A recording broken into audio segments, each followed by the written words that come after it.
Hi, my name's Fred. I've got a 1973 Mustang for sale. I realized the video is going to suck in the garage. That's why I took a bunch of pictures out in the sunlight earlier. It's too windy outside to hear my voice over the phone, so we'll do a quick narration on the video. The pictures, I think, really show everything you need to see, but this is my chance to give a description without typing a lot. So, in the interest of low internet speed, we're going to make it quick. I have a 69 Mach 1 that's also for sale. This car, while I was at the shop with that one, the guy says, "Hey, I've got an older Mustang if you're interested." So he told me about this car. This is a 73. It was never anything special. It's not a Mach, it's not a Boss, it's not a blah blah blah. It's a 73 Mustang. However, the car was immaculately clean, had somewhere in the neighborhood of 40,000 miles on it. He owns a body shop. It's called Gary's Auto Body in Moravia, New York. He's done a couple of old Mustangs. He's not a professional Mustang restoration mechanic. He is just a really good body guy that works on everything. This was his personal car. I had my Mustang, and I said, "Geez, I want to buy another one so that I can beat on it because I don't want to play with my investment." And he says, "I've got an older Mustang that's kind of nice with a good motor in it, a couple problems, but..." So he brought it down, hoping that when we were working on that, we could steal the drive shaft out of this one for a test drive, but it didn't work. So I got talking to him about it. Had a 351 in it. His son decided he wanted it for a truck project he had. They pulled the motor because the car didn't matter to him. While he had the car apart, he says, "Geez, I might as well paint that thing." So he shot it again in the colors, and he, through some failed project of a customer's, ended up with an aluminum head 351 Windsor motor that I have the dyno sheet for. Is a 450 horsepower motor. He had an automatic overdrive transmission built for it. It has 410 gears in it. It is an open differential. This car really doesn't need a locker. It would go way faster, but you'll end up ass over tea kettle. Anyway, with the AOD, that's a lower first gear, a 2800 stall speed converter, and a lockup so that when you get into overdrive, it'll actually still cruise. This is power steering car. It is not air conditioned. I've got nice detailed pictures, but my hope is to just start it up and drive it outside so you can hear that it runs. The carburetor that they put on it makes it run rich. I personally think it needs a bigger carb with smaller jets. It has a high volume Holley electric oil pump in it. I personally do not like the electric fuel pump hum through the car. His kid put a stereo in the trunk for him. There's no holes drilled for it, but that's what that loose wire is. That was a failed project. But it has a nice stereo in it, and it was just supposed to be just a going to ice cream type of car. The motor shook. They didn't know why. They thought it was out of balance.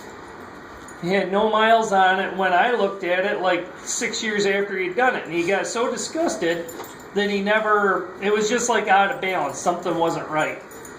So he never drove it. He was disgusted with it. And I said, "Hey, 351s and 302s have similar flywheels, but they're different weights." He said, "So?" And I said, "Well, I was just telling you maybe it was the flywheel." He says, "I don't care." He says, "I'm done with it." So I said, "Okay." So I bought it from him and brought it home and put in the right flywheel, and the thing runs smooth as glass. It was never beat on with the other flywheel in it. It's not like there's a problem because of anything. It just didn't allow the motor to run smoothly. The wiring on most of the car is 99%.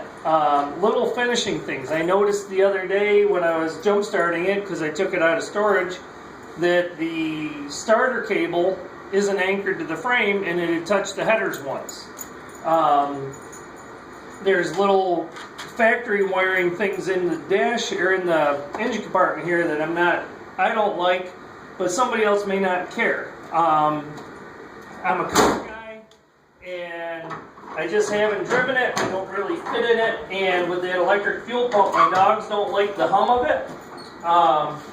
And I have a lot of toys, and I just don't really give a crap about any of them. I'm going to sell all this stuff and build a cabin. So I'm going to start this up, pull it outside. Now this is a manual choke car. I think that absolutely sucks. You start it with the manual choke, and then you forget to turn it off a little bit, and then it loads the mufflers with fuel, and then it looks like the car is burning oil. But it's not. It's because it's running unbelievably rich. So I'm going to start it, pull it outside, let it warm up for a second. I'll rev it up a couple times. You can see how it sounds. And this has, I said this has the automatic overdrive with the 410s in it. This thing will fly.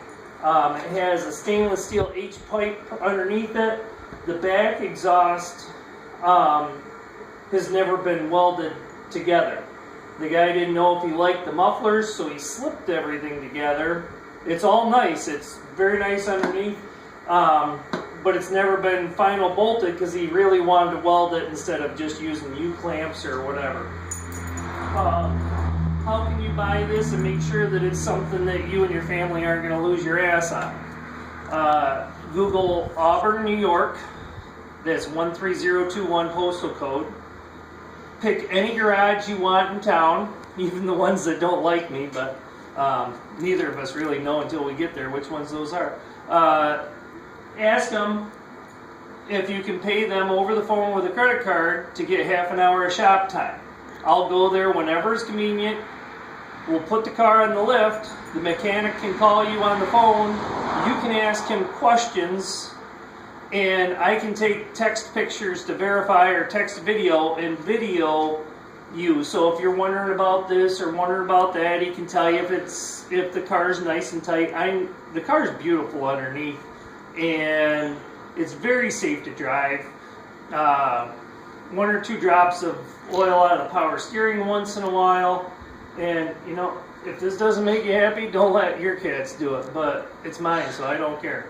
I'm going to just start it, pull it outside, let it run, and then that'll be the end of the video.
Thanks for stopping by.